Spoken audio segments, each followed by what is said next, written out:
രാഹുൽ മാങ്കൂട്ടത്തിന് മുൻകൂർ ജാമ്യമില്ല. അറസ്റ്റിന് തടസ്സമില്ലെന്ന് കോടതി. രാഹുലിനെ കോൺഗ്രസിൽ നിന്ന് പുറത്താക്കി. എന്തൊക്കെയാണ് കൂടുതൽ വിശദാംശങ്ങൾ? ജമാൽ.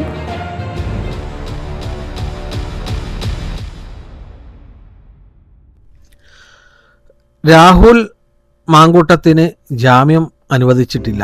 അറസ്റ്റിലായ തടസ്സമില്ലെന്ന് കോടതി പ്രഖ്യാപിച്ചിട്ടുണ്ട്. കോൺഗ്രസിൽ നിന്ന് സ്ഥാനത്ത് നിന്നെല്ലാം പുറത്താക്കിയിട്ടുണ്ട്. MLA സ്ഥാനം രാജിവെക്കുന്നതാണ് നല്ലതെന്ന് സണ്ണി ജോസഫ് പറയുന്നുണ്ട്. KPCC പ്രസിഡന്റ് സണ്ണി ജോസഫാണ് ഇക്കാര്യം ഇടുക്കിയിൽ പ്രഖ്യാപിച്ചിട്ടുള്ളത്. കോടതി വിധി വന്നതിന് പിന്നാലെയാണ് KPCC പ്രസിഡന്റ് ഈ വാർത്താ കുറിപ്പ് ഇറക്കിയിരിക്കുന്നത്. പിന്നാലെയാണ് ഇടുക്കിയിൽ മാധ്യമങ്ങളെ സണ്ണി ജോസഫ് കണ്ടിരിക്കുന്നത്. തിരുവനന്തപുരം യുവതിയെ ബലാത്സംഗം ചെയ്യുകയും ഭീഷണിപ്പെടുത്തി ഗർഭചിത്രം നടത്തുകയും ചെയ്ത കേസിൽ രാഹുൽ മാങ്കൂട്ടത്തിന് മുൻകൂർ ജാമ്യമില്ല എന്നാണ് കോടതി പ്രഖ്യാപിച്ചിരിക്കുന്നത്. പ്രിൻസിപ്പൽ സെക്ഷൻ കോടതി ജഡ്ജി S. റസീനയാണ് കേസ് പരിഗണിക്കുന്നത്.